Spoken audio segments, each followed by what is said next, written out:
हर हर हर नमः पार्वती पतये हर हर महादेवा தென்னாடுடைய சிவனே போற்றி எந்நாட்டவர்க்கும் இறைவா போற்றி ஏகம்பத்துரையந்தாய் போற்றி பாகம் பெண்ணுருவானாய் போற்றி அண்ணாமலை மன்னா போற்றி கண்ணார் முதற்கடலே போற்றி காவாய் கனகத்திரளே போற்றி கைலை மலையானே போற்றி போற்றி திருச்சிற்றம்பலம் பிடியதன் கூற பூமை பொலமிகு கலியது வடி கொடு தனதடி வழிபடும் மாவரிட கடி கணபதி வர அருளின் மீது கோடை வடிவினர் பதில் வரி வலம் புரையீரகே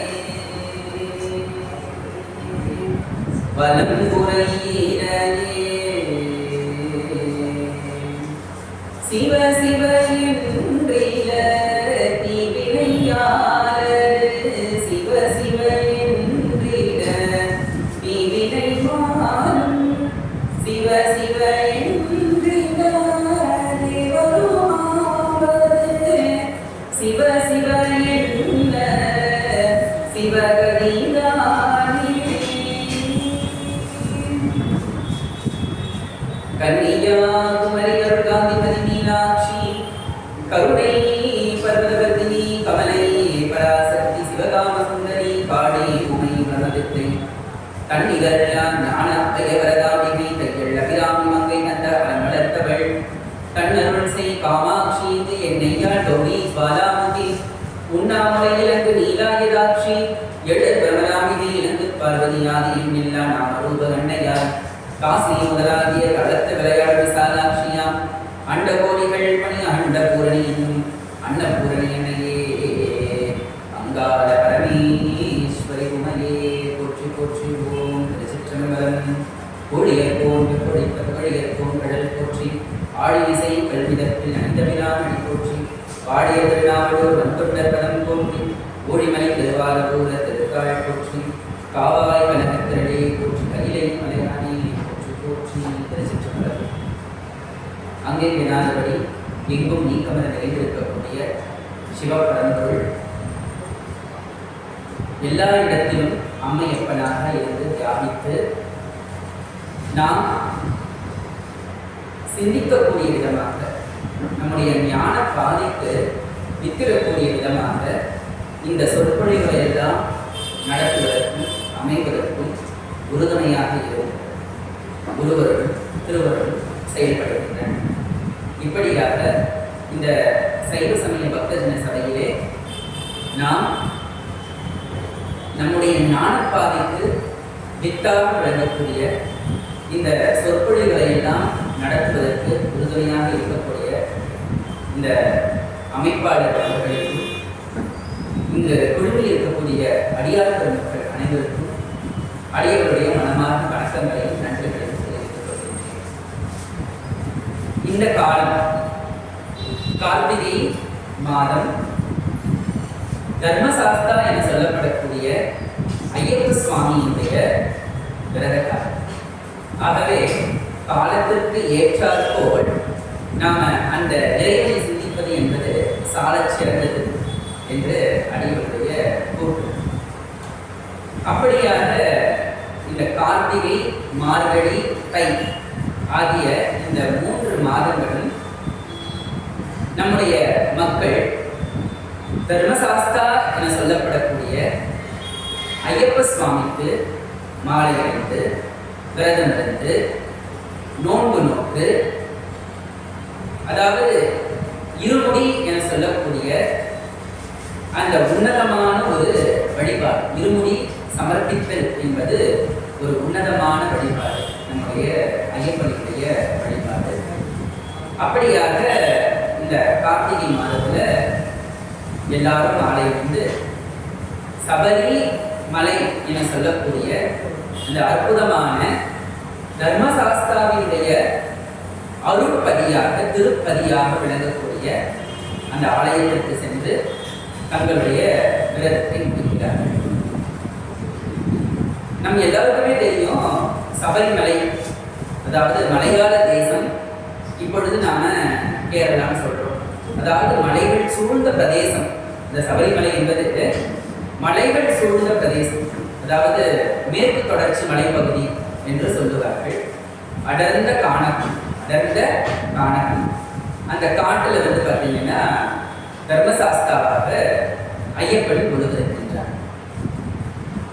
வருஷா வருஷம் நம்ம மக்கள் எல்லாருமே என்ன பண்றாங்க, ஐயப்பனுக்கு மாலை அணிந்து இருமுடி தாங்கி அவருக்கு மிகவும் பிரியமான அந்த நெய் அபிஷேகத்தை செய்து ஆனந்த கழிப்படைகின்றனர். சரி, இந்த சபரிமலை ஐயப்பன் என்பவன் யார்?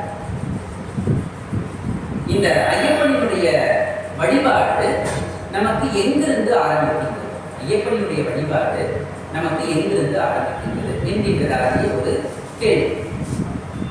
ஆதி காலத்துல நம்முடைய தமிழகம் என்பது பார்த்தீங்கன்னா சேர, சோழ, பாண்டிய நாடோடு சேர்த்து நமக்கு நடுநாடும் இருந்தது, தொண்டை நாடும் இருந்தது, அமவன். அப்போ இது எல்லாமே பார்த்தீங்கன்னா தமிழகம் தான். இது எல்லாமே தமிழகம் தான்.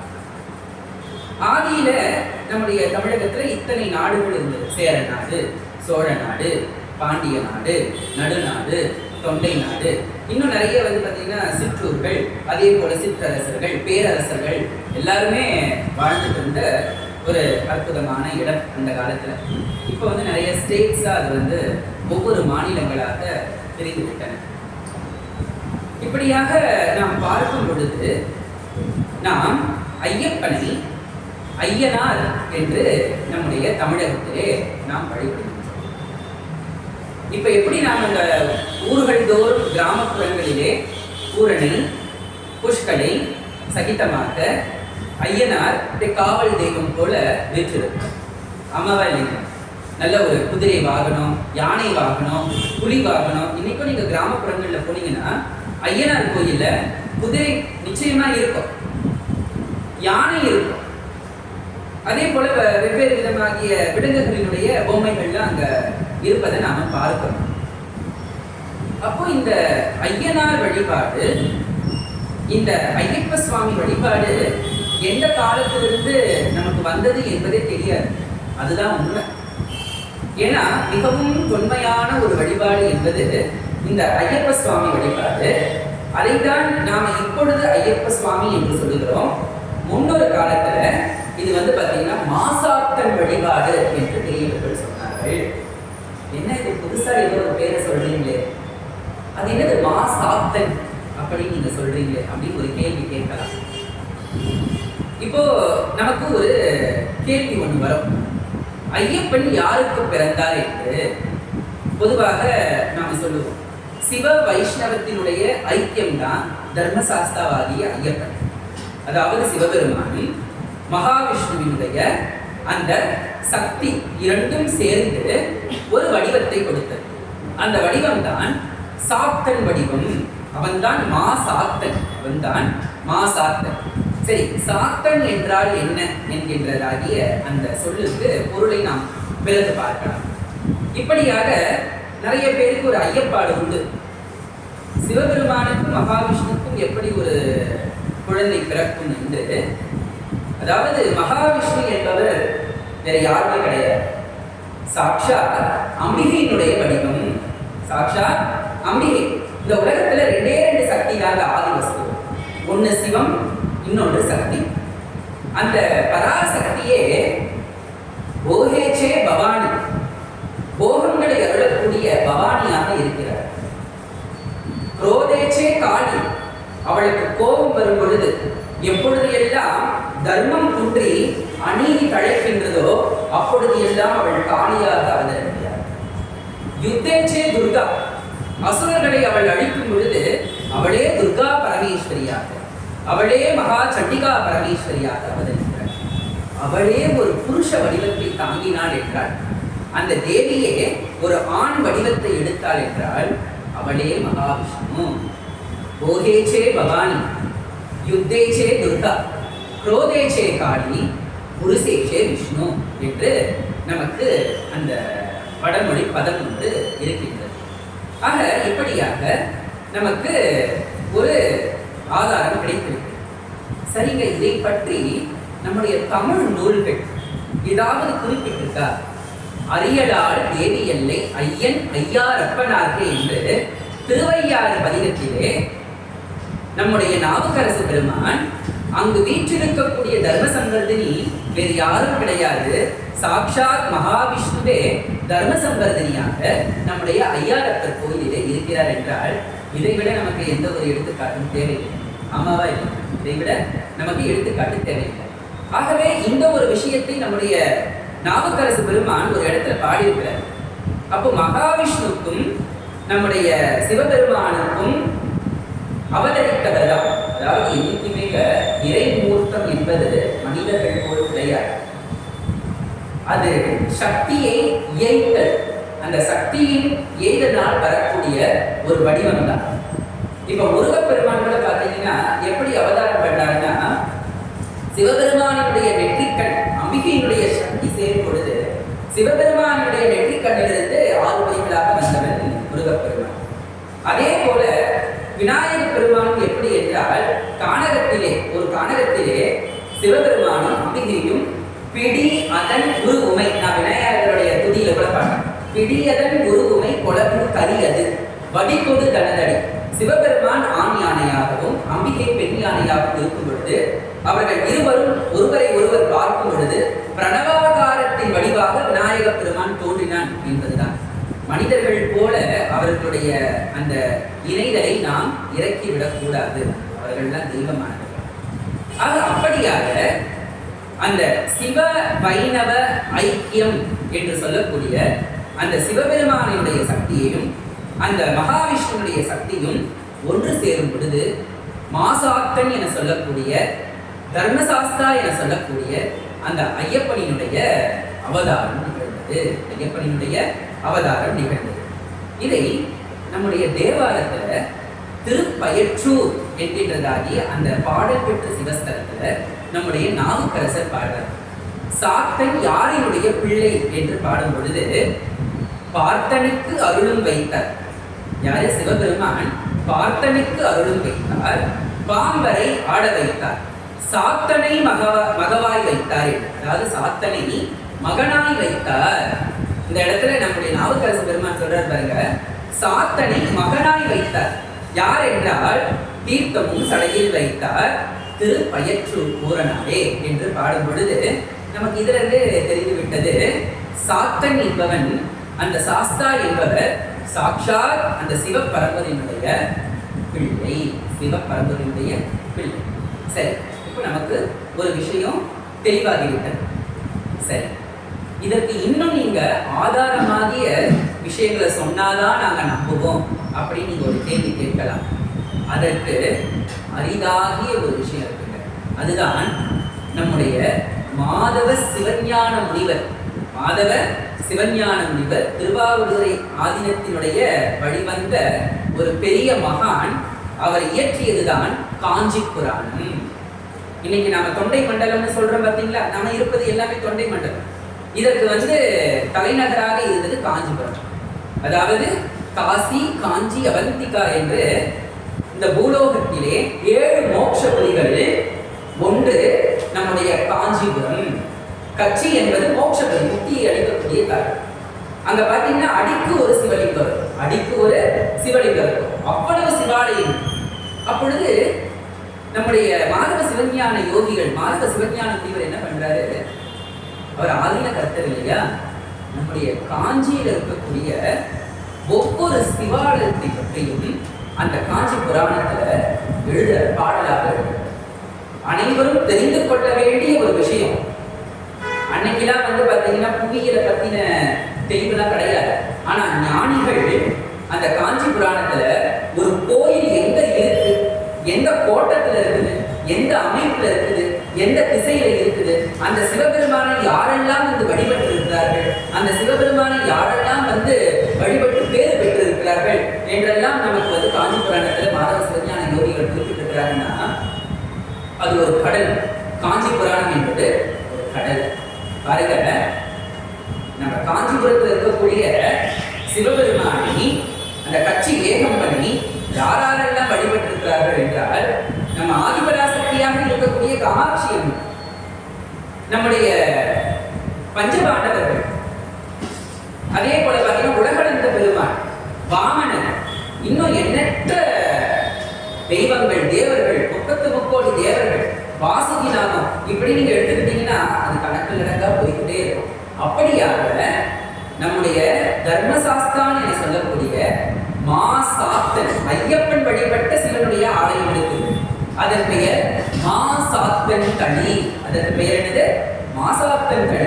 ஐயப்பன் வந்து வழிபட்டு முதல்ல தர்மசாஸ்தான் என சொல்லக்கூடிய அந்த ஐயப்ப சுவாமி வழிபட்ட ஸ்தலம் காஞ்சிபுரத்தில் இருக்குது. அந்த இடத்துக்கு பெயர் மாசாத்தன் தனி. இதெல்லாம் நீங்க எங்க இருந்துங்க எழுத்தீங்கன்னு கேட்டா அதற்கு நமக்கு ரெஃபரன்ஸ் இருக்கு. அதுதான் காஞ்சி புராணம், மாதவ சிவஞான யோகிகள் பாடிய காஞ்சி புராணம்.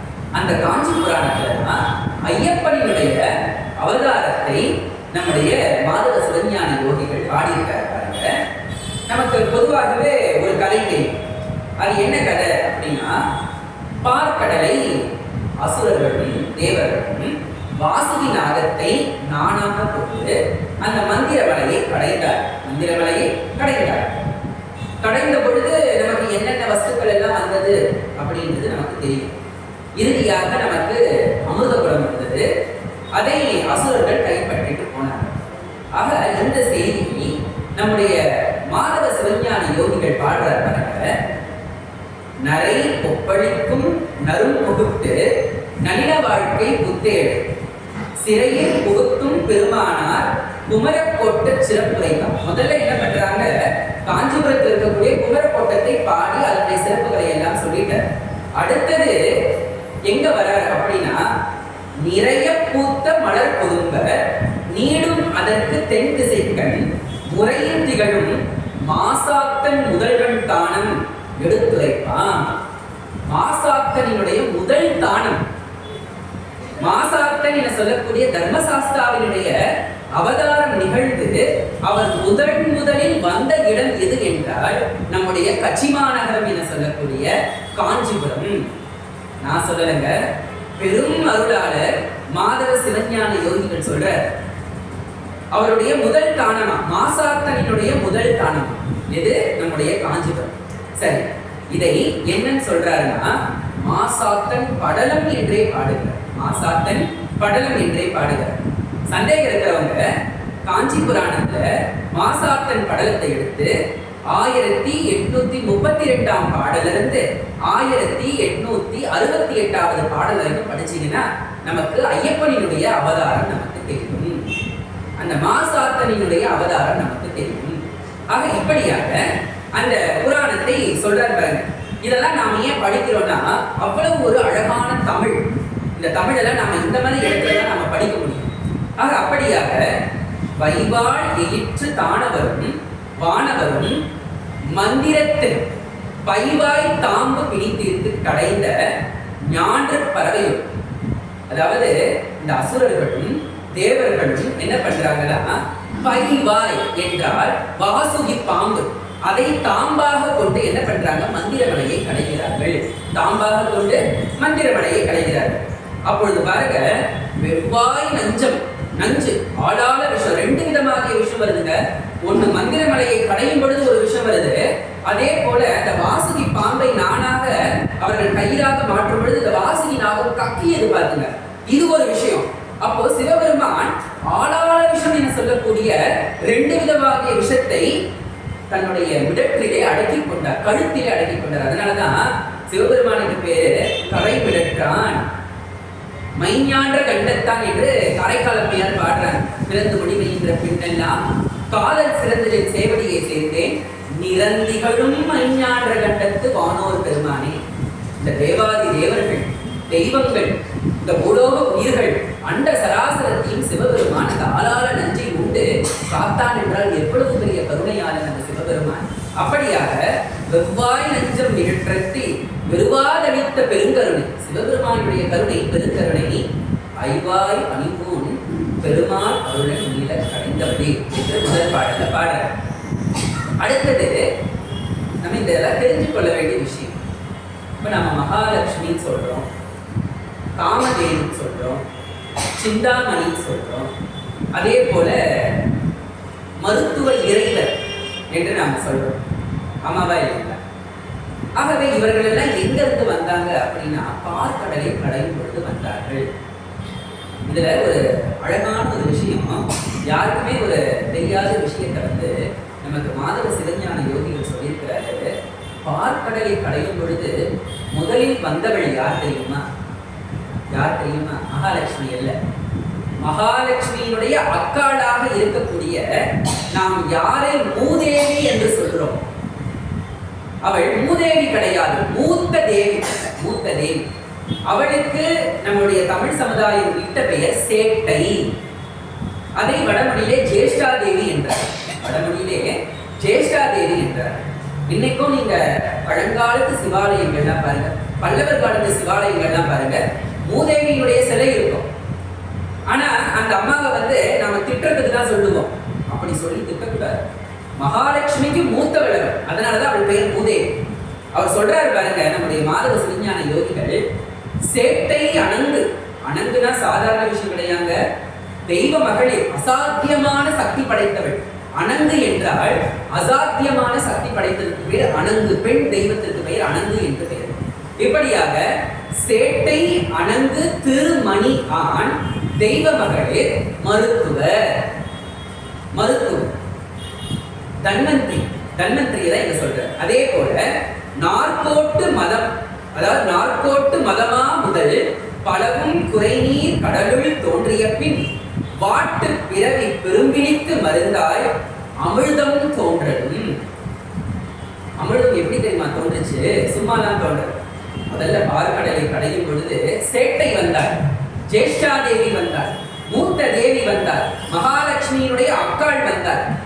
நம்ம தமிழர்களுடைய தொன்மையான தெய்வம் இந்த சேட்டை என சொல்லக்கூடிய மூத்த தேவி. அதன் பிறகு திரு என சொல்லக்கூடிய மகாலட்சுமி வரா. இரண்டாவது தான் மகாலட்சுமி வரா. அதனாலதான் மகாலட்சுமிக்கு அக்காள் மூத்த தேவி. அதே போல திரு என்றால் மகாலட்சுமி, மணி என்றால் சிந்தாமணி, ஆ என்றால் காமதேவி, தெய்வ மகளிர் என்றால் அரம்பையர்கள். ரம்பா, ஊர்வசி, திலோத்தமை எல்லாம் சொல்றோம் பாத்தீங்களா? இப்படியாகிய அரம்பையர்கள். மருத்துவர் என சொல்லக்கூடிய தன்வந்திரி வர. அதே போல ஐராவதம் யானை, அதாவது நாற்கோட்டு மதமா முதல் என சொல்லக்கூடிய ஐராவதம். இத்தனை வஸ்துக்களும் பார்க்கடலை கடையும் பொழுது வந்தன. இறுதியாக எல்லாருடைய பிணியை தீர்க்கக்கூடிய அந்த அமிர்தம் வந்தது. இப்போ தேவர்களுக்கு அசுரர்களுக்கும் இந்த அமிர்தத்தை நாம் பருகினோம் என்றால் நாம் இரவா வரத்தை பெறலாம், காலத்துக்கும் நோய் நொடி இல்லாம வாழலாம். அப்படிதானுங்க. அப்பொழுது அந்த அசுரர்கள் அந்த அமிர்தத்தை அப்படியே கவரிக்கொண்டு போறாங்க. தேவர்கள்லாம் பதறாங்க, ஐயோ நமக்கு கிடைக்க வேண்டிய அமிர்தம் அசுரர்கள் கைவிட்ட போயிடுச்சு, அவர்கள் அதை பருகிவிட்டார்கள் என்றால் அசுர கூட்டங்கள் பெருகிவிடுமே, அதர்மம் தழைத்தோங்கி விடுமே அப்படின்னு அவங்க எல்லாம் பயந்து போய் சிவபெருமானிடம் முறையிடுகிறார்கள். அப்பொழுது சிவபெருமான் மகாவிஷ்ணுவை பணிக்க பாருங்க, திருமால் மோகினி வடிவத்தை எடுக்கிறார். அதாவது மகாவிஷ்ணு நிறைய இடத்துல மோகினி அவதாரம் எடுக்கிறார். ஒண்ணு தாருகாவன முனிவர்களினுடைய கொட்டத்தை அடப்பதற்காக மோகினி வடிவம் எடுக்கிறார். இன்னைக்கு திருவழுவூர்னு ஒரு தலம் இருக்குங்க. திருவழுவூர் என்கின்றதாக ஒரு தலம், அட்ட வீரட்டான தலங்களில் ஒன்று. அங்க சிவபெருமான் கஜசம்ஹார மூர்த்தியாக இருக்கிறார். ஆமாவா இல்லைங்களா? கஜசம்ஹார மூர்த்தி. ஏன் அவர் கஜசம்ஹார மூர்த்தி? நீங்க கேள்விப்பட்டிருப்பீங்க. ஒரு யானை, ஒரு அசுர வேகம் கொண்ட யானை சிவபெருமானையே விழுங்கிடுச்சான். அந்த அசுர வேகம் கொண்ட யானையை ஏறியவர்கள் தாருகாவன முனிவர்கள். சிவபெருமான் அவர் ஆதி எந்தமில்ல அருட்பெரும் ஜோதி, அவருக்கு போய் அபிச்சாரம் என சொல்லக்கூடிய, இன்னைக்கு நாம் அதை செய்வினைன்னு சொல்றோம், அபிச்சாரம் ஏறுவது. இப்படியாக முனிவர்கள், வரம் பெற்ற இறைவனுக்கே இவர்கள் செய்வினையை செய்கிறார்கள். தாருகாவன முனிவர்கள் அது ஒரு பெரிய கதை. தாருகாவன முனிவர்களுடைய கதை பெரிய கதை. சுவாமி கிட்டே வரம் வாங்கியே தாங்கள் தான் உலகத்துல பெரியவங்கன்னு சொல்லி ஒரு மமதை ஏற்பட்டு விட்டது. தங்களுடைய பத்தினிகள் தான் சிறந்த பத்தினிகள் என்றார். அவருடைய கொட்டத்தை அடப்பதற்காக சிவபெருமான் என்ன பண்றாரு? பிச்சாரண வடிவம் பூண்டு அவர்களுடைய ஆணவத்தை அடக்குகிறார். இன்னைக்கும் 8ஆம் நாள் திருவிழாவாக சிவபெருமானினுடைய அந்த 10 நாள் திருவிழா 8ஆம் நாள் திருவிழாக சிவபெருமான் பிச்சாடரனாக வருவார். அப்பொழுது அவருடைய கொட்டத்தை, முனிவர்களுடைய ஆணவத்தை அடக்குவதற்காக மகாவிஷ்ணு ஒரு வடிவம் கொண்டு வர, அது ஒரு மோகினி வடிவம், அது ஒரு மோகினி வடிவம். அப்பொழுது இந்த முனிவர்கள் எல்லாம் சிவபெருமானுக்கு ஏவுறாங்க. விஷம் நிறைந்த பாம்புகள், விஷம் நிறைந்த பாம்புகள், வேங்கை, புலி, யானை, இது எல்லாருக்கும் சாமி என்ன பண்றாரு, அடக்கி தன்னுடைய ஆபரணமா மாத்திக்கிறார்.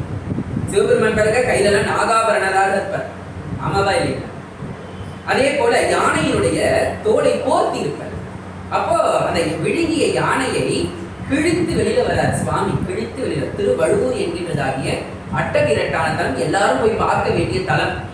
அந்த தலத்துல மகாவிஷ்ணு மோகினி அவதாரம் எடுக்கிறார். அதே போல பார்க்கடலை கடையும் பொழுது மகாவிஷ்ணு மோகினி அவதாரம் எடுக்கிறார்.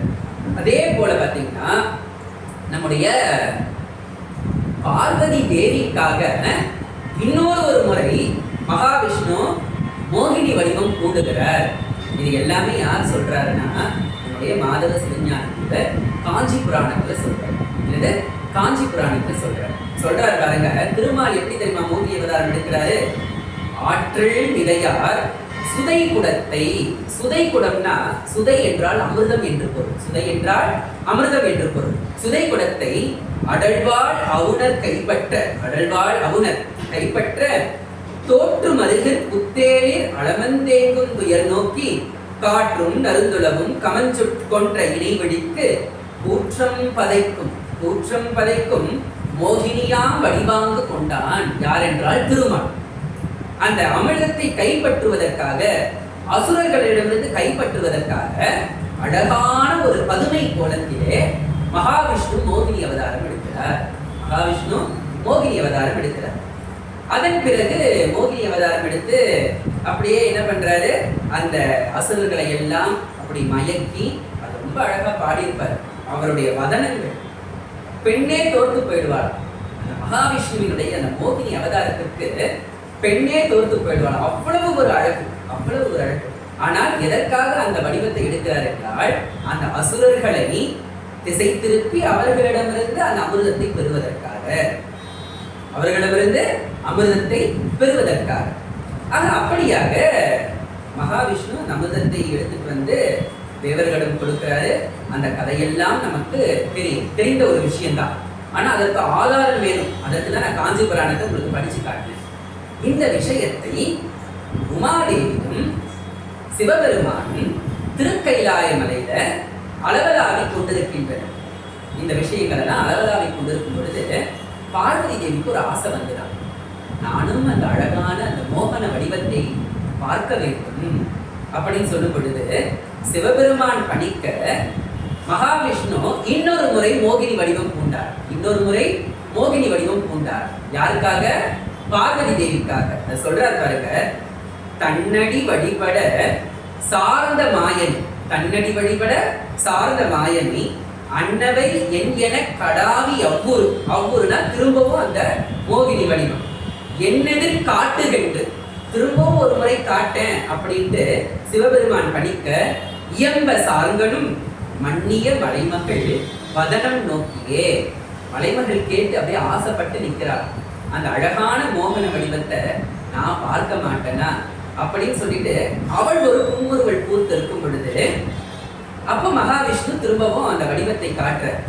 அப்பொழுதுதான் சிவபெருமானும் மகாவிஷ்ணுவினுடைய அந்த இரு சக்திகளும் ஒன்று சேருகின்றன. இதை நம்முடைய காஞ்சி புராணத்திலே 1854வது பாடலில் சொல்றாரு பாருங்க. உருப்புகள் சாத்தனும் குவர்க்கு தோன்றினான். அந்த சிவ வைஷ்ணவ ஐக்கியத்தினால சாத்தன் தோன்றினான் வருது பாரு. சாத்தன் தோன்றினார். தர்மசாஸ்தா அவதாரம் பண்றார். தர்மசாஸ்தா அவதாரம் பண்றார். இருமுறை உலகெல்லாம் நிறுத்தும் கோடினான். சாத்தனும் சிவனருள் பெற்று வலிதன். சாத்தனும் சிவனருள் குழந்தை பிறந்துடுச்சு. அந்த சாத்தன் பிறந்துட்டான். சிவனருள் பெற்ற திகழறா. ஏன்னா சிவனுடைய குழந்தை இல்லையா, தர்மசாஸ்தா சிவபெருமானுடைய குழந்தை இல்லையா. பாய்புகள் சாத்தனும் பகவன் தாளினை வாயினால் துதி செய்து வணங்கி வேண்டினான். இப்போ அந்த குழந்தை பிறந்து ஒரு குறிப்பிட்ட வயது வந்த பிறகு ஆதி பரம்பொருளாக இருக்கக்கூடிய சிவபெருமானை பணிந்து அந்த குழந்தை நிற்கிறது. சிவபெருமானை பணிந்து அந்த குழந்தை நிற்கிறது. இந்த மாசாத்தன் என சொல்லக்கூடிய அந்த தர்மசாஸ்திரம். அப்பொழுது சுவாமி சொல்றாரு, சிவபெருமான் சொல்றாரு, நீ சிறந்த ஒரு பதவியை அடைய வேண்டும் என்றால் பூலோகத்துல ஒரு அற்புதமான ஒரு பதி இருக்குது. பூலோகத்துல ஒரு அற்புதமான பதி இருக்குது.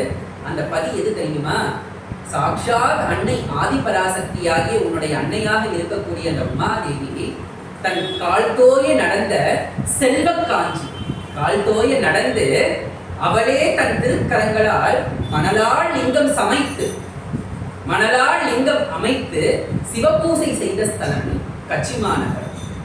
மோட்சபுரிகளிலே முக்தி நகரங்களிலே முதன்மையானது. பெரியவர்கள் அதற்கு என்ன தெரியுமா சொன்னாங்க? காஞ்சிபுரத்துக்கு ஏகம்பத்துறை. துறை என்றால் என்ன? துறைமுகம் என்றால் என்ன? எல்லா கப்பலும் படகுகளும் வந்து சேரக்கூடிய இடம். ஆமாவா இல்லைங்களா? அப்பொழுது இந்த ஆன்மாக்கள் எல்லாம், பூலோகத்திலே பிறந்த ஆன்மாக்கள் எல்லாம் சேரக்கூடிய துறையாக இருப்பது கச்சி ஏகம்பம். அதனாலதான் பெரியவர்கள் முக்தி புரிகள் 7னுள் முதன்மையாக அறிவித்தார்கள். காசி, காஞ்சி, அவந்திகா, மதுரா, மாயா என்றெல்லாம் சொன்னார்கள்.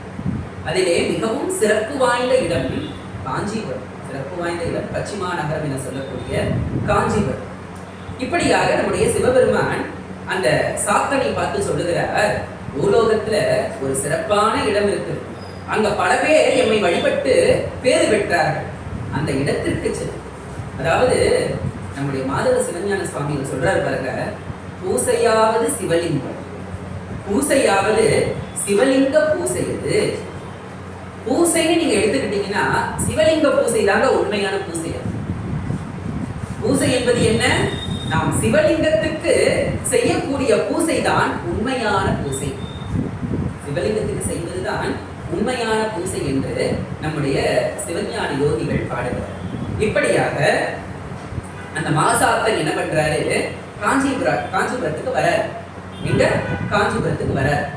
அங்க பார்வதி தேவி காமக்கோட்ட கன்னியாக, காமக்கோட்டத்து நாயகியாக, ஆமாவா இல்லைங்களா, நம்முடைய விருப்பங்களை நிறைவேற்றக்கூடிய அந்த கருணையே வடிவமாக காமாட்சி அம்பிகையாக, என்னது காமாட்சி அம்பிகையாக அவள் நித்தமும் அங்கு சிவபூசை செய்கிறார். நித்தமும் அங்கு சிவபூசை செய்கிறார். சிவனடியார்கள், சிவபக்தர்கள் அனைவரும் அம்பிகை தான் முதல்ல வழிபடணும். ஏன் தெரியுங்களா? இந்த உலகத்துல முதலில் சிவபூசை என்றால் இப்படித்தான் செய்ய வேண்டும் என்று ஆன்மாக்களுக்கு சொல்லிக் கொடுத்தவள் அம்பிகை தான். ஆன்மாக்களுக்கு சொல்லிக் கொடுத்தவள் அம்பிகை தான். அம்பிகைக்கு சுவாமி சொல்லிக் கொடுத்தாரு, அது வேற.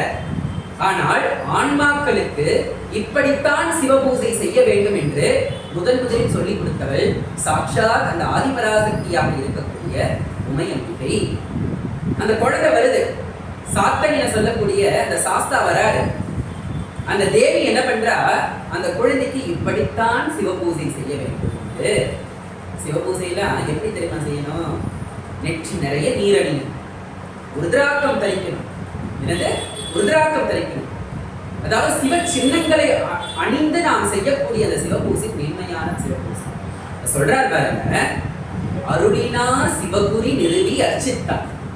அருளினால் நாம சிவகுரிகளை தரிக்க வேண்டும் என்றாலே, நெத்தி நிறைய முப்புண்டரமாக திருநீர் பூச வேண்டும் என்றாலே சிவனுடைய அருள் இருக்காதான் பூசுவோமா? சிவனுடைய அருள் இல்லாம திருநீர் கூட பூச முடியாது. ஆமாவா இல்லைங்களா? சிவபெருமானுடைய அருள் இல்லாமல் திருநீரை கூட அள்ளி பூச முடியாது. சிவபெருமானுடைய அருள் இல்லாமல் ருத்ராக்கத்தை கூட தரிக்க முடியாது. சிவபெருமானுடைய அருள் இல்லாமல் ஒரு கண்ட மணியை கூட அணிய முடியாது. அதைத்தான் நம்முடைய சிவஞான யோகிகள் சொல்றாரு பாருங்க, அருளினார். அருளினார் மாசாத்தனுக்கே அருளினார் சிவகுரி நிறுவி அர்ச்சித்தார். எப்படி? ஜடாமகுடம், ஜடாமகுடம், நெற்றி நிறைய திருநீர், 16 அங்கத்தில் திருநீர். ஆமாவா இல்லைங்களா? கண்டமணி, ருத்ராக்கமாலை, சிகைமணி, குண்டலம் எல்லாமே ருத்ராக்கம். ஆகவே முற்றிலும் சிவச்சின்னங்களோடு அந்த மாசாத்தன் என சொல்லக்கூடிய அந்த தர்மசாஸ்தா சிவபெருமானை அர்ச்சிக்கிறார். அப்படியாக முதல் தானம் என்று நம்ம முதல் செய்யுள்ள பார்த்தோம். ஐயப்ப சுவாமி தர்மசாஸ்தா பூலோகத்திலே முதலில் சிவபெருமானை அர்ச்சித்த இடம் காஞ்சிபுரம். இன்னைக்கு குமரக்கோட்டத்திற்கு பக்கத்துல மாசாத்தன் தளி என்கின்றதாகிய ஒரு தலம் இருக்கு. மாசாத்தன் தளி காஞ்சி மகாபெரியவர் கூட சொல்லுவாரு, காஞ்சிபுரத்துக்கு போனோம்னா நம்ம காலில் என்ன சொல்றது, யாரும் செருப்பு கூட அணியக்கூடாது. அடிக்கு ஒரு லிங்கம் இருக்குதாங்க. இப்ப ஏதோ நாம வெகு சில கோயில்கள் தான் பார்க்கிறோம். அடிக்கு ஒரு லிங்கம் காஞ்சிபுரம், அடிக்கு ஒரு லிங்கம். எவ்வளவோ பெரிய பெரிய தேவர்கள் தெய்வங்கள் எல்லாம் வழிபட்ட ஸ்தலம். அப்படியாக அந்த தர்மசாஸ்தா வழிபட்ட ஸ்தலம் தான் மாசாத்தன் தளி. என்னது? மாசாத்தன் தளி. நிறைய பேருக்கு அது தெரியாமே போயிடுச்சு. நிறைய பேருக்கு அது தெரியாம காஞ்சி புராணத்தை படிக்கணும். காஞ்சி புராணத்தை நம்ம படிச்சோம்னா யாரெல்லாம் சிவபெருமானை வழிபட்டார்கள் காஞ்சிபுரத்திலே, அந்த தொண்டை மண்டல கோட்டம் வரைக்கும் சொல்லியிருப்பார். தொண்டை மண்டல கோட்டம் வரைக்கும் யாரெல்லாம் சிவபெருமானை வழிபட்டார்கள். இப்படியாக மறைமுதல் விடைமிசை தோன்றி மற்றவர் கரைக்கடல் இமையவர் அருகு சூழ்த்தர முறைகெழு பூதங்கள் முழுதும் காப்புறும் இறைமையின் மணிமுடி இருந்து சூட்டினான். இப்படியாக அந்த சிவ பூசையில் மகிழ்ந்த சிவபெருமான் விடையின் மீது வருகிறார். விடையின் மீது வந்து அந்த சாத்தனுக்கு ஒரு பட்டத்தை கொடுக்கிறார். பூதநாதன் என்கின்றதாகிய பட்டம். பூதங்களுக்கு எல்லாம் அதிபதி. ஏனென்றால் சிவபெருமானே பூதகணங்களுக்கெல்லாம் அதிபதியாக இருந்து பூதகணங்களோடு ஆடிக்கிட்டு இருக்கிறார். ஆமாவா இல்லைங்களா? இப்போ சுவாமி வந்து ஒரு பட்டத்தை கொடுக்கிறார். யாருக்குன்னா அந்த சாத்தன் என சொல்லக்கூடிய தர்மசாஸ்தாவுக்கு. என்ன பட்டத்தை கொடுக்கிறாருன்னா பூதநாதன், தலைவன். பூதங்களுக்கு எல்லாம் தலைவன், ஆன்மாக்களுக்கு எல்லாம் தலைவன்.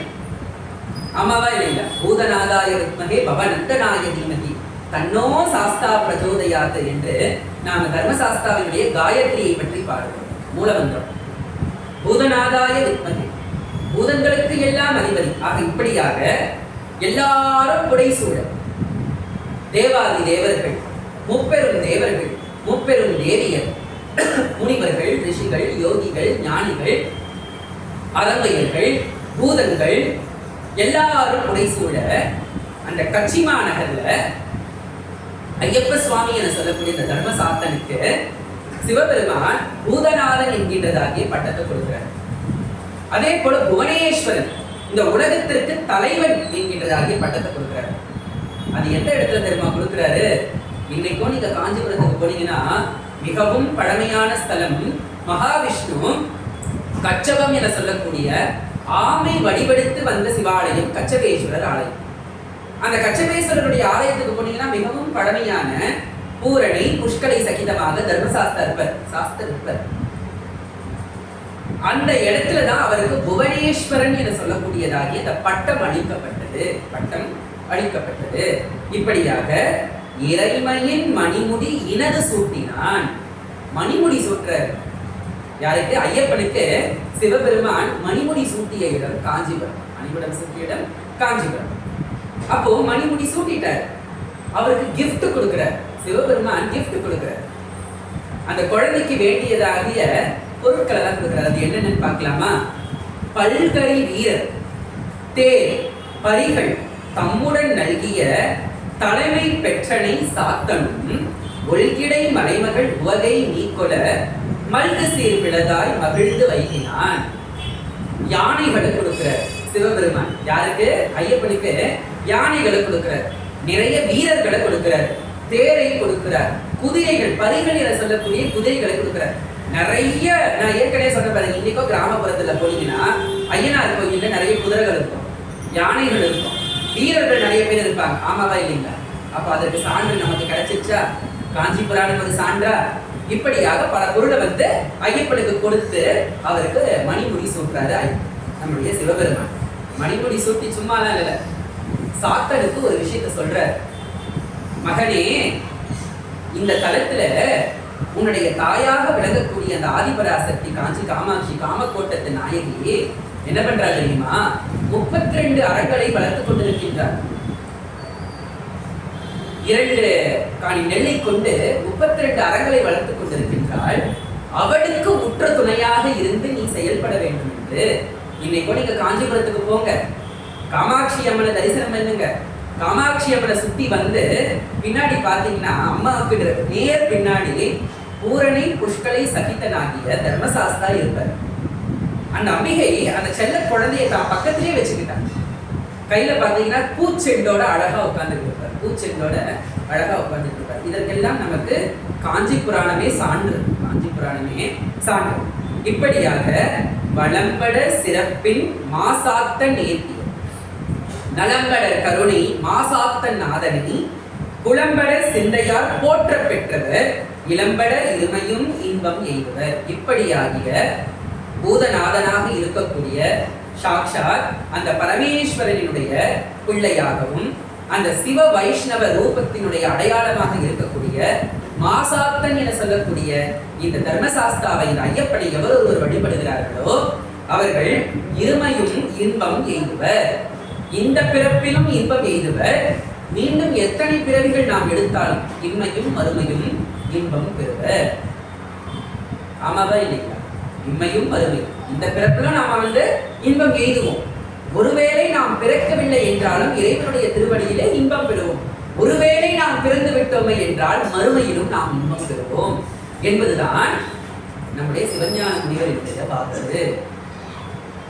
புரியுதுங்களா? ஐயப்ப சுவாமி என சொல்லக்கூடிய அந்த மாசாத்தன் முதலில் வந்து வழிபட்ட ஸ்தலம் நம்முடைய பச்சிமாநகரம். காஞ்சிபுரத்துக்கு போறவங்க மாசாத்தன் தடியை பார்க்கணும். கண்டிப்பா மாசாத்தன் தடியை பார்க்கணும். சரிங்களா? சரி, வேறு எங்கெங்கெல்லாம் இந்த தர்மசாஸ்தாவினுடைய வழிபாடு, அதாவது 1000-2000 வருஷம் பழமையான ஒரு வழிபாடு இந்த சாத்தனார் வழிபாடு. அதாவது முருகப்பெருமானுக்கு ஒரு பெயர் உண்டு, பிரம்மசாஸ்தான் ஒரு பெயர் உண்டு. நாங்கள் திருப்பூர் முருகப்பெருமானுக்கு பிரம்மசாஸ்தான் ஒரு பெயர், திருச்செந்தூர் முருகப்பெருமானுக்கு பிரம்மசாஸ்தான் பெயர். ஏன்னா கையில ஜபமாலையும் கமண்டலம் குண்டிகை என சொல்லக்கூடிய கமண்டலத்தை வச்சு பிரம்ம தொழிலை செய்யக்கூடிய ஒரு வடிவம் பிரம்மசாஸ்த வடிவம். அதே போல மாசாத்தனுக்கும் அந்த சாஸ்தா தான், ஐயப்பனுக்கும் சாஸ்தா, அவரைத்தான் நாம் ஐயனார் என்று சொல்லுகிறோம். இப்படியாக ஒரு அற்புதமான ஒரு செய்தி, அற்புதமான ஒரு செய்தி. நம்ம திருப்பட்டூர் கேள்விப்பட்டிருப்பீங்க, திருச்சிக்கு பக்கத்துல திருப்பட்டூர் பிரம்மா வழிபட்ட ஸ்தலம். பிரம்மாவுக்கு என்று பெயர் போன ஒரு ஸ்தலம். இன்னைக்கும் நம்ம ஜாதக கட்டத்துல எதுவும் சரியில்லைன்னா நம்ம ஜாதகத்தை எடுத்து போய் பிரம்மா கிட்ட வச்சு அர்ச்சனை பண்ணுவாங்க. திருப்பட்டூர் திருச்சிக்கு பக்கத்துல, சரிங்களா? அந்த திருப்பட்டூர் பக்கத்துல பாத்தீங்கன்னா ஒரு அரங்கேற்றிய ஐயனார் கோயில் ஒண்ணு இருக்கு. அரங்கேற்றிய ஐயனார், அது என்னத்தை அரங்கேற்றினா தெரியுங்களா? திருவிழா அரங்கேற்றிய ஐயனார். திருப்பட்டூருக்கு போறவங்க அந்த ஐயனாரை பார்க்கணும். அது என்னதுங்க திருவிழா அரங்கேற்றிய ஐயனார்? அதாவது சுந்தரமூர்த்தி சுவாமிகளும் சேரமான் பெருமான் நாயனாரோ திரு அஞ்சை களத்திலிருந்து முக்தி அடைவதற்காக கைலாயத்தை நோக்கி போறாங்க.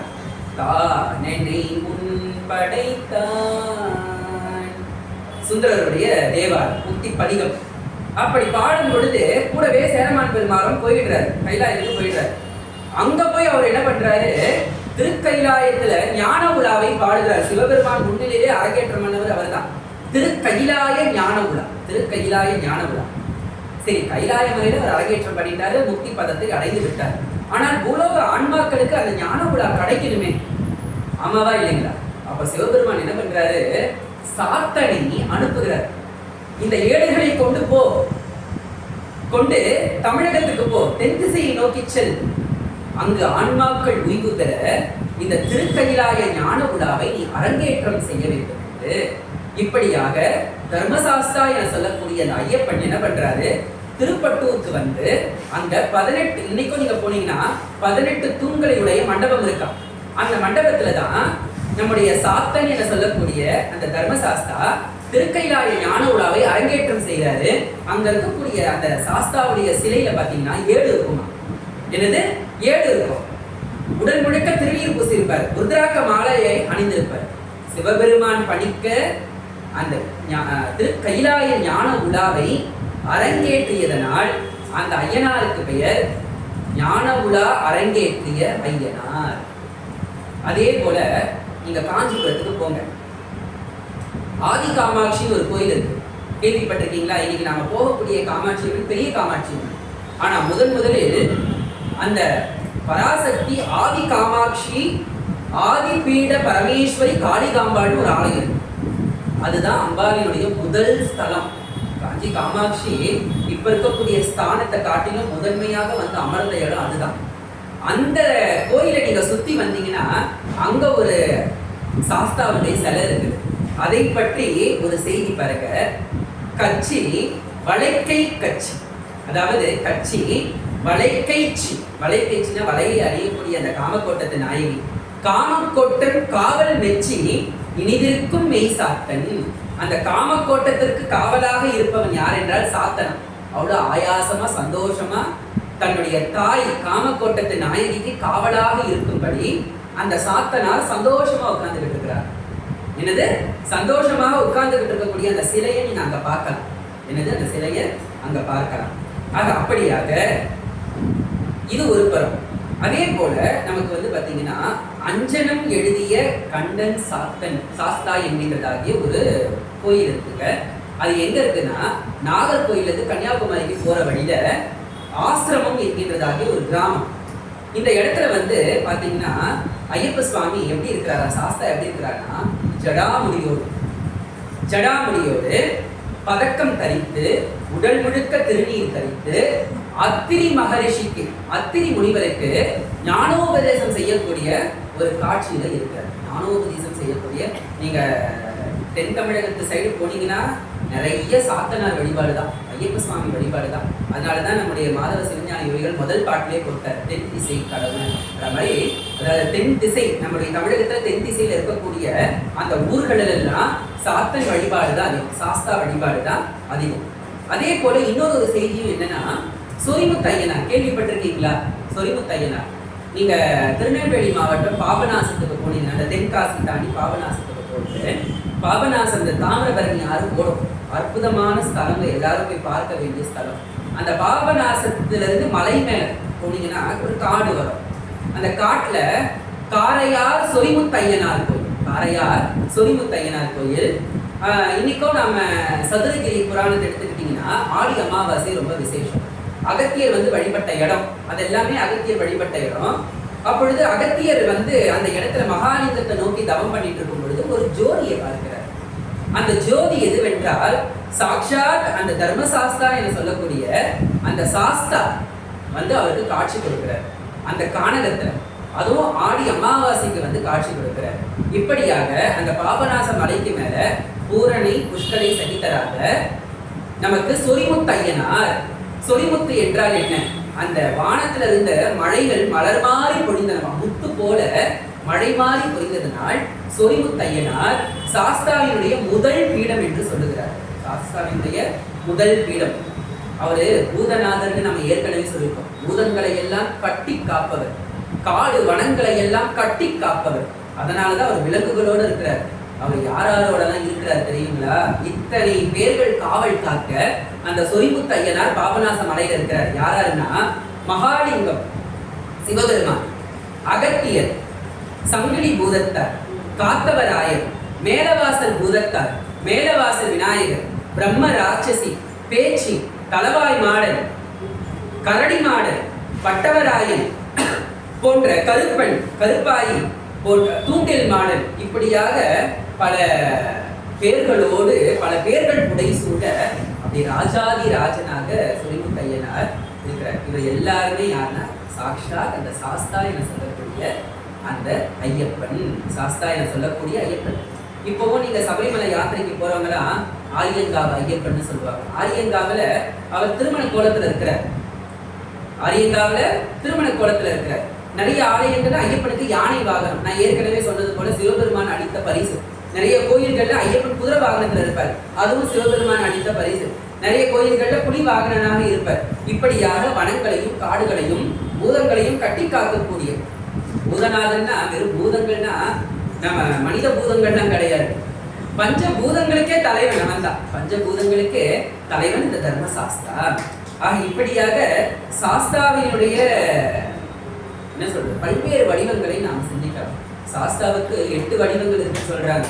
ஞான சாஸ்தா, தர்மசாஸ்தா, கல்யாண சாஸ்தா, வீர சாஸ்தா என்றெல்லாம் பல சாஸ்தாக்கள் இருக்கிறார்கள். இப்படியாக இந்த இந்த சாத்தன்ன்ற சொல்லுக்கு என்ன ஒரு பொருள்னு நான் முன்ன பிறகு சொல்றேன்னு சொன்னேன் பார்த்தீங்களா. இந்த சாத்தன் என்கின்ற சொல்லுக்கு என்ன பொருள் என்றால் ஆசிரியன், போதிப்பவன். எதை போதிக்கிறான்? எதை போதிக்கிறான்?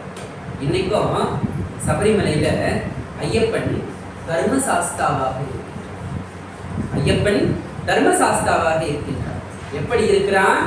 யோக பட்டத்தை தாங்கி இரு கரங்களோடு ஒரு கையில சின்முத்திரையும் ஒரு கையில தொங்க விட்டது போல தன் திருவடியை காட்டிக் கொண்டிருக்கின்றார். தன்னுடைய திருவடி அது ஒரு அற்புதமான தத்துவங்க.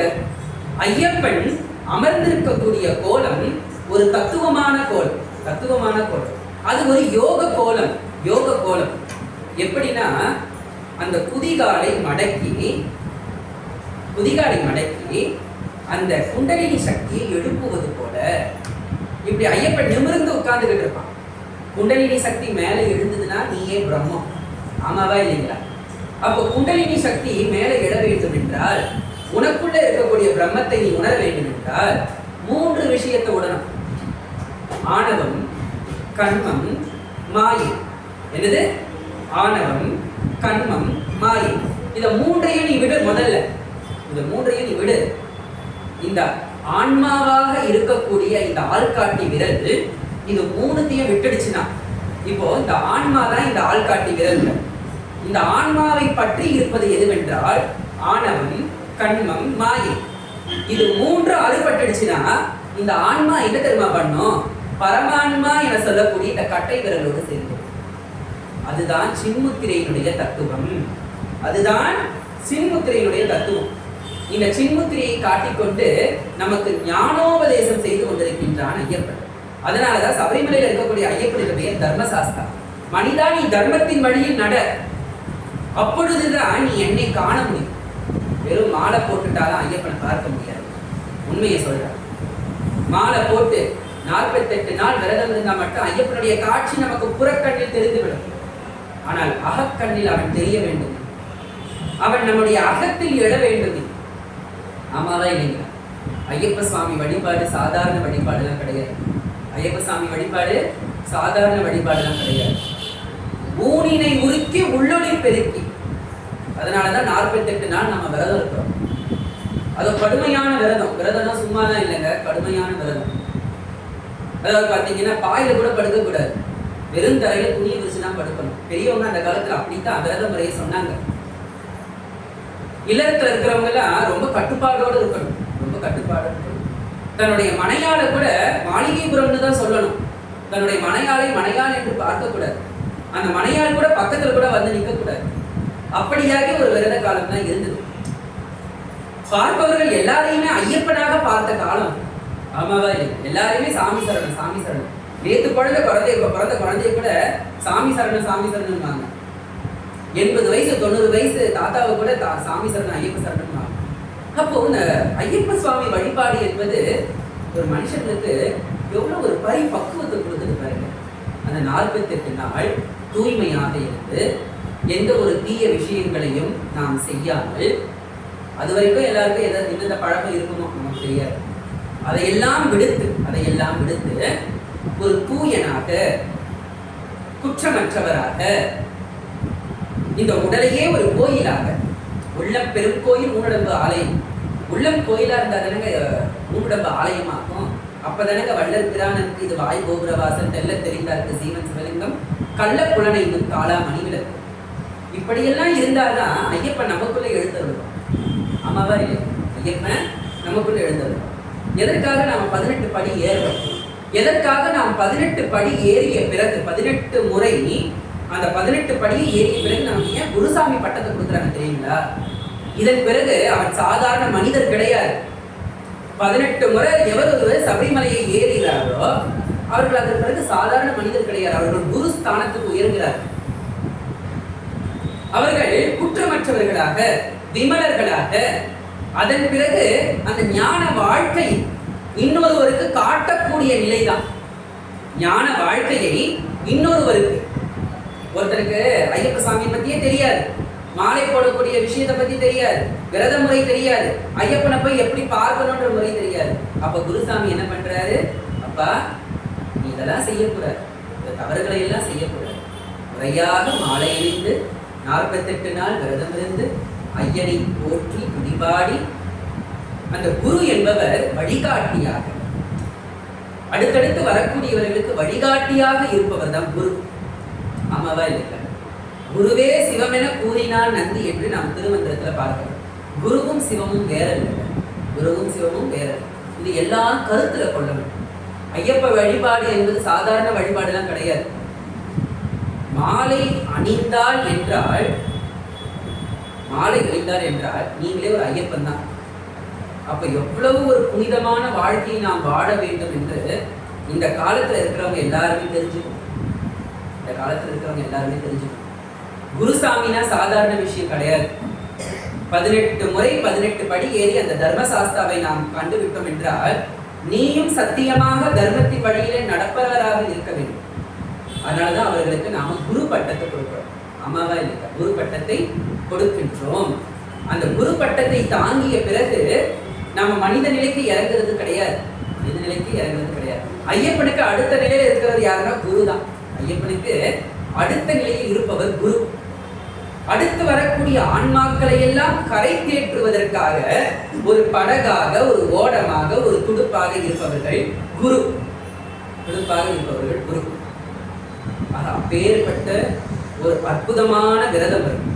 அதாவது ஐயப்ப விரதம் என்பது, ஐயப்பனை போய் பார்த்துட்டோம்னா நமக்கு பொன் கிடைக்கும், பொருள் கிடைக்கும், நமக்கு இகபர சௌபாக்கியம்லாம் கிடைக்கும், எல்லாம் கொடுப்பான் ஐயப்பன். ஆனா ஐயப்பனுடைய வழிபாட்டினுடைய நோக்கம் அது கிடையாது. ஐயப்ப சுவாமி வழிபாட்டினுடைய, தர்மசாஸ்தாவினுடைய வழிபாட்டு நோக்கம் அது கிடையாது. மனிதா, இன்னும் நீ எத்தனை பிறவிகளை எடுத்து எத்தனை பிறவிகளை நீ இந்த துன்பத்திலே இன்பத்திலே உழன்று திளைக்க போற. வா, என்னை போல உயர்ந்து வா. பிறவா நிலையை நீ எய்த வேண்டும். மனிதனாக இருக்கின்ற நீ புனிதனாக மாற வேண்டும். புனிதமாக மாற வேண்டும். இந்த உலகத்துல பிறக்கிறவங்க எல்லாருமே பிறக்கும் போதே நல்லவங்களா பிறக்கிறது இல்லைங்க. பிறக்கும் போதே கெட்டவங்களா யாரும் பிறக்கிறது இல்லை.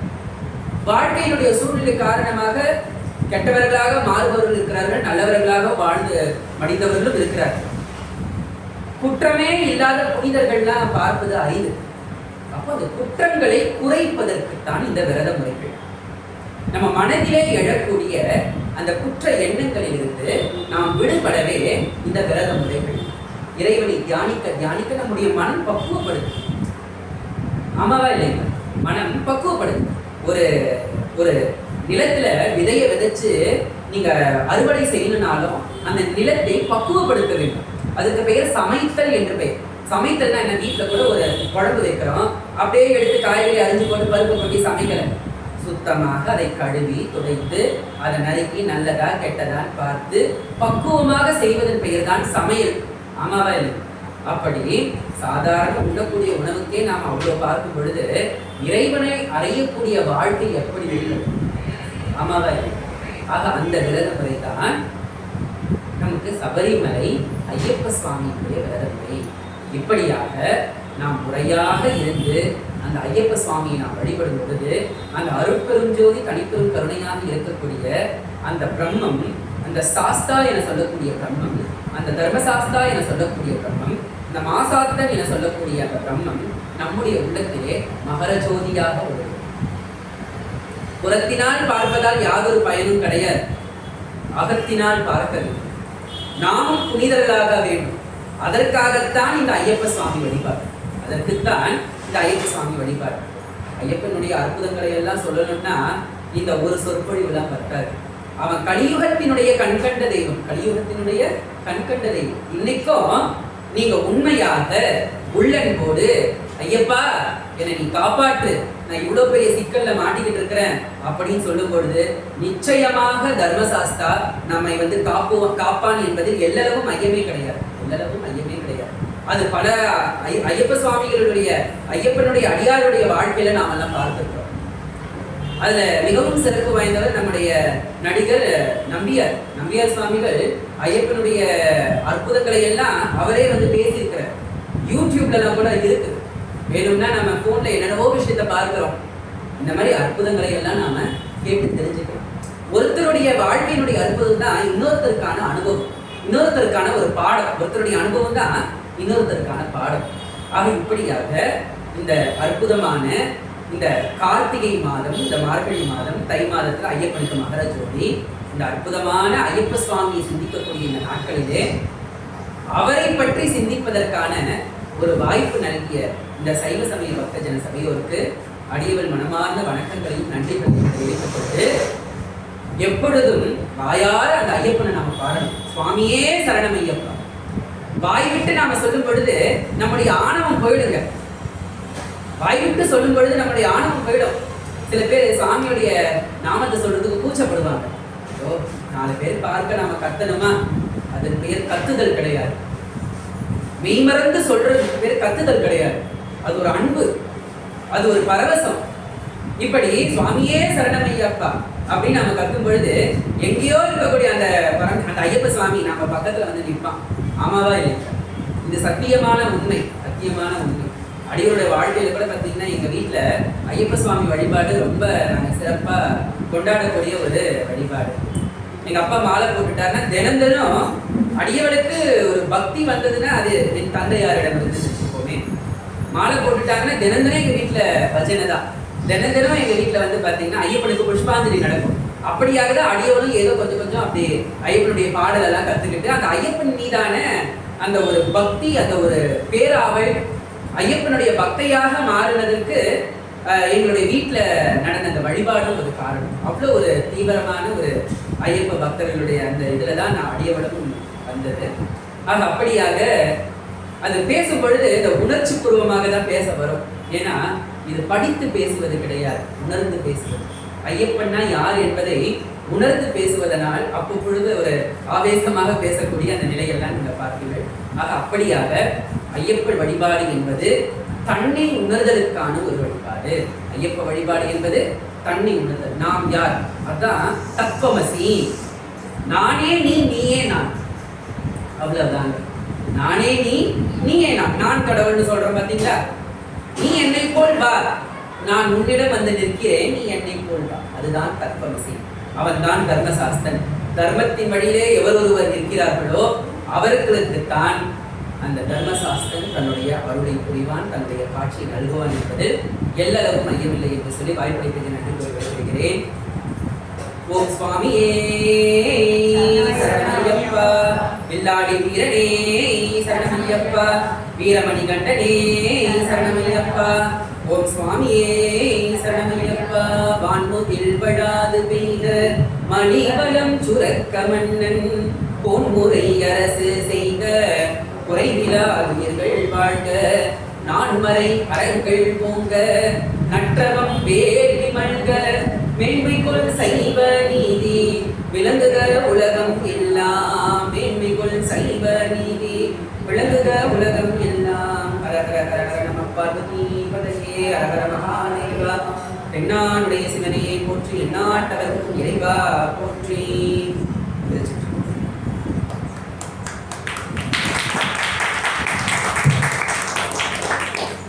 வரக்கூடிய 2/12/2025 நமது சைவ சமய பக்தஜன சபையில் மாலை 6:30 மணி அளவில் சொற்பொழிவு நிகழ்த்துபவர் தேமொழி அரசு சைவ நன்மணி பழ பிரபாகரன் ஐயா அவர்கள்.